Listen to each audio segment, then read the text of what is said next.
Shalom Bapak Ibu Saudara, kita akan kembali merenungkan sabda Tuhan pagi ini dari kitab Beresyit atau Kejadian pasal 13 ayat yang ke-11 dan 12. Saya akan bacakan bagi kita. Maka Lot memilih bagi dirinya seluruh lembah Yordan itu, dan Lot menempuh yang sebelah timur, dan mereka berpisah seorang dari yang lain. Abram menetap di tanah Kanaan, sedangkan Lot menetap di kota-kota lembah itu dan berkemah di dekat Sodom. Di Kejadian pasal 13 ini dikisahkan bagaimana Abram dan Lot pada akhirnya berpisah. Dan Abram memutuskan untuk berpisah dengan keponakannya karena waktu itu negeri di mana Abram dan Lot tinggal sudah tidak lagi mampu untuk menampung mereka berdua, tentu bersama dengan keluarga dan ternaknya. Harta milik mereka, yaitu kambing dan domba mereka, sudah sedemikian banyak. Maka karena kekurangan lahan penggembalaan, ternak mereka tentu kekurangan rumput, saudara. Maka terjadi perselisihan antara mereka yang menggembalakan ternak Abram dan mereka yang menggembalakan ternaknya Lot. Saudara bisa baca itu di ayat yang ke-6 dan 7. Jadi mereka berpisah bukan karena Lot dan Abraham yang berselisih, tetapi para penggembala mereka, karyawan mereka yang berselisih. Kita akan lihat di ayat yang ke-8 dan ayat yang ke-9. Maka berkatalah Abram kepada Lot, "Aku mohon janganlah ada pertengkaran antara aku dengan engkau, dan antara para gembalaku dengan para gembalamu. Karena kita ini bersaudara. Bukankah seluruh negeri ini ada di hadapanmu? Silahkan pisahkan dirimu dariku. Jika engkau ke kiri, maka aku akan ke kanan. Jika engkau ke kanan, maka aku akan ke kiri." Setelah Abram memberikan kesempatan untuk Lot memilih terlebih dahulu tadi, saudara, kalau engkau memilih ke kanan maka aku akan ke kiri, kalau engkau memilih ke kiri maka aku akan ke kanan. Maka Lot memilih tempat berdasarkan apa yang baik menurut pandangan matanya. Ia memilih sekitar lembah Yordan karena daerah itu terairi seluruhnya. Lot pasti berpikir dan berharap bahwa dirinya dan keluarganya, terutama ternaknya, tidak akan kekurangan air, tidak akan kekurangan rumput, tidak akan kekurangan makanan. Akan hidup berkelimpahan, yakni tinggal di dekat kota Sodom tadi. Dan dituliskan bahwa orang Sodom itu sangat jahat dan berdosa di hadapan Elohim.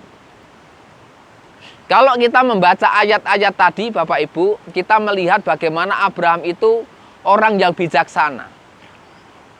Dia adalah orang yang tidak suka dengan perselisihan dan pertengkaran. Ia ingin menciptakan suasana dan kehidupan yang nyaman, yang tenang, yang damai sejahtera. Ia orang yang berani mendahulukan orang lain.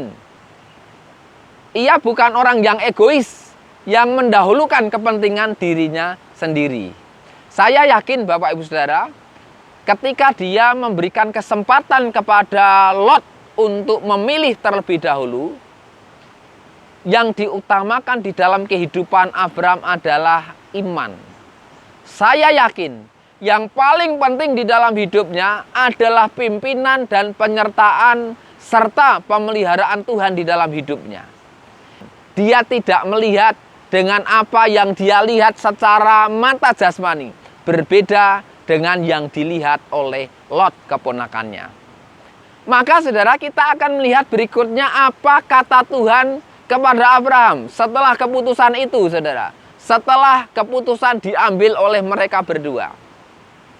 Kita akan membacanya di ayat yang ke-14 dan 15, saudara. Ayat 14 dan 15 dari Kejadian pasal yang ke-13 ini. Kita akan lihat kata Tuhan. "Coba arahkanlah pandanganmu dan lihatlah dari tempat engkau berada ke utara dan ke selatan dan ke timur serta ke barat. Sebab seluruh negeri yang sedang engkau lihat akan aku berikan kepadamu dan kepada benihmu sampai selamanya. Kita melihat bagaimana Abraham betul-betul mengandalkan Tuhan dalam hidupnya.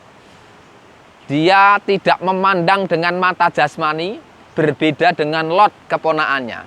Dia memilih tempat yang subur, saudara. Namun tempat yang dia pilih ternyata tadi ditinggali oleh orang-orang yang berdosa, orang-orang yang jahat di mata Tuhan.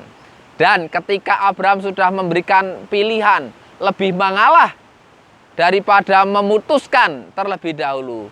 Kita melihat janji Tuhan bahwa dia akan diberikan tanah di sebelah timur, sebelah barat, utara maupun selatan. Sejauh yang dia pandang akan diberikan kepada Abraham dan keturunannya kelak. Maka Bapak Ibu Saudara yang dikasihi oleh Tuhan, mari kita belajar pagi ini dari sikap Abraham.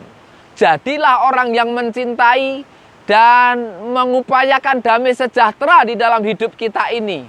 Jadilah orang-orang yang menghindari perselisihan dan pertikaian, pertengkaran dalam hidup ini. Perselisihan, pertikaian, pertengkaran akan membawa sesuatu yang negatif dalam hidup kita. Jadilah orang-orang juga yang seperti Abraham, yang berani mendahulukan orang lain daripada dirinya sendiri. Kecenderungan orang itu adalah untuk dia ini didahulukan oleh orang lain, untuk didengarkan oleh orang lain, untuk keinginan dan pendapatnya diiyakan, dilakukan oleh orang lain. Berbeda dengan Abraham. Salam semangat Bapak Ibu Saudara. Tuhan Yesus Hamasiah memberkati kita semua. Amin. Haleluya.